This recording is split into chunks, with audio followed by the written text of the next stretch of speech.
Հիմա նա մոտենում է, որպեսզի մտնի եկեղեցի, օրհնեցեք Տեր հայր։ Տեր Մաշտոց այսօր ծեղծրվեք Վեհապարի անունով։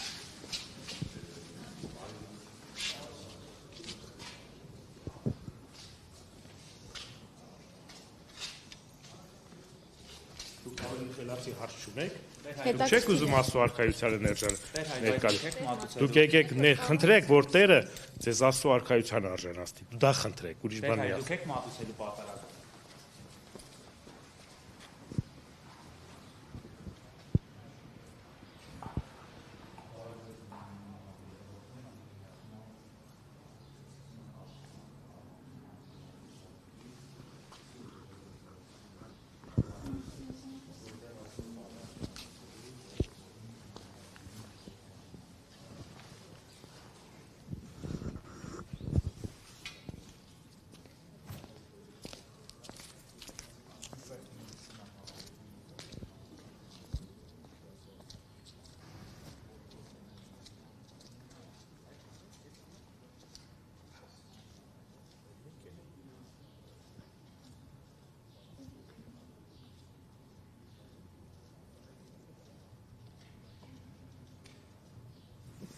Հիշեցնենք, որ եկեղեցու Մայրաթոր Սուրբ Էջմիածնից պարբերաբար հայտնել են, որ պատարագների ժամանակ Վեհապար Հայրապետի անուն չհնչեցնելը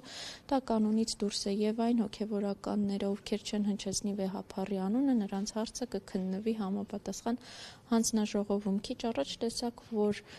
այստեղի հոգեվոր հովիվը Տեր Մաշտոցը մեր հարցին արդյոք զեղչելու է Վեհապար Հայրապետի անունը, հորդորեց, որ իրեն ավելի խելացի հարցեր տանք։